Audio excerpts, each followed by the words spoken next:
இந்த copy rights அதுல எல்லாம் உங்களுக்கு பிரச்சனை பரவாயில்ல, யூஸ் பண்ணிக்கோங்க.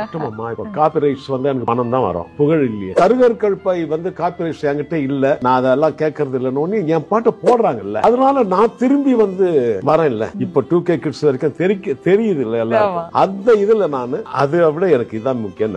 பணத்தை விட எனக்கு குழந்தைங்க ரசிக்கணும் என்ன, அதுதான். எவ்வளவு ரூபாய் கொடுத்தா இந்த பொசிஷன் கிடைக்கும், ராயல்டி வரட்டும். ஆனால் அந்த குழந்தை வந்து கருகற்கள்பை இவரா மியூசிக்னு கேட்கறான், அதுக்கு எத்தனை கோடி கொடுத்தா அந்த குழந்தை என்ன கேட்கும். என்ன ரெகக்னைஸ் பண்ணணும், இப்ப இருக்கிற ஜெனரேஷனும் என்ன லைக் பண்ணணும், என்ன மியூசிக் டைரக்டரா அடையாளம் காட்டணும், அவ்வளவுதான். Super sir. பரவாயில்லையா சார்? இப்போ வந்து சில பேருக்கு தோணும்ல, நான் வந்து இவ்வளோ பெரிய பெரிய படங்கள் பண்ணியிருக்கேன், இவ்வளவு பெரிய பெரிய ஆக்டர்கள், என்னுடைய ஒரு வருஷத்திலேயே வந்து உங்களுடைய அந்த இதெல்லாம் கேட்கும் போது ஆச்சரியமா இருக்கு.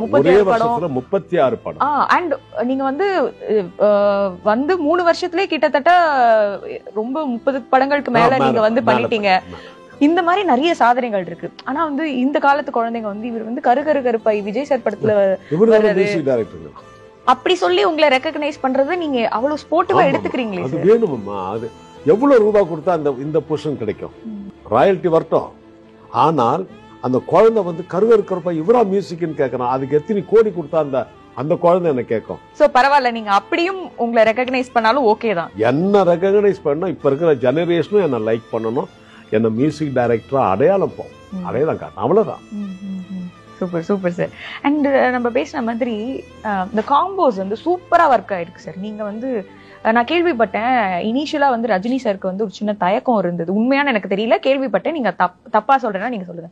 ஏன்னா ராஜா சார் கூட தொடர்ந்து வேலை பாக்குறாங்க, அண்ணாமலைன்னு ஒரு படம் நீங்க சைன் பண்றீங்க, எப்படி இருக்கும் அப்படின்னு இனிஷியலா ஒரு சந்தேகம் இருந்தது. ஆனா அந்த படம் வந்ததுக்கு அப்புறம் பயங்கரமா போயிடுச்சு அப்படின்னு வந்து சாரே நிறைய இடங்கள்ல உங்களை வந்து பாராட்டி சொல்லியிருக்காங்க.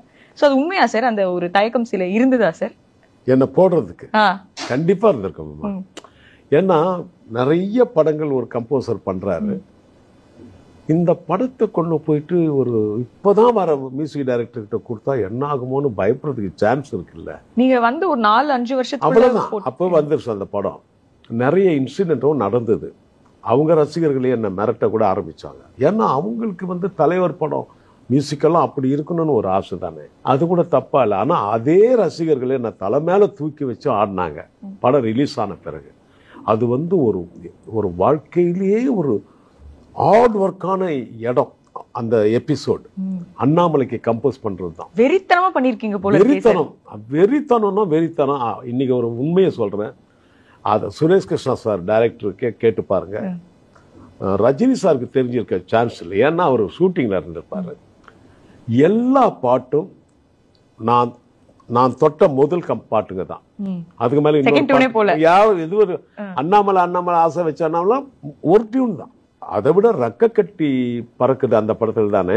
பாலச்சந்தர் சார் எனக்கு ஒரு போன் பண்றாருமா, பாட்டெல்லாம் முடிச்சு கொடுத்துட்டேன். பாலச்சந்தர் சார் எனக்கு போன் பண்றாரு, தேவா எனக்கு ஒரு நாளைக்கு ஒரு பாட்டு வேணும். ஏன்னா 3 மணிக்கு ரஜினி சாரும் குஷ்புவும் வந்து கால் ஷீட் கொடுத்துருக்காங்க, ஒரு பாட்டு எடுத்தே ஆகணும், வேற கால் ஷீட் இல்லை அவங்களதெல்லாம், நீ தான் பாட்டு முடிச்சு கொடுக்கணும் ஒரு பாட்டு. சார் என்ன சார், ரஜினி சார் படம், உங்க கம்பெனி படம், சுரேஷ் கிருஷ்ணா டைரக்ஷனு, என்ன சார் என்ன போய்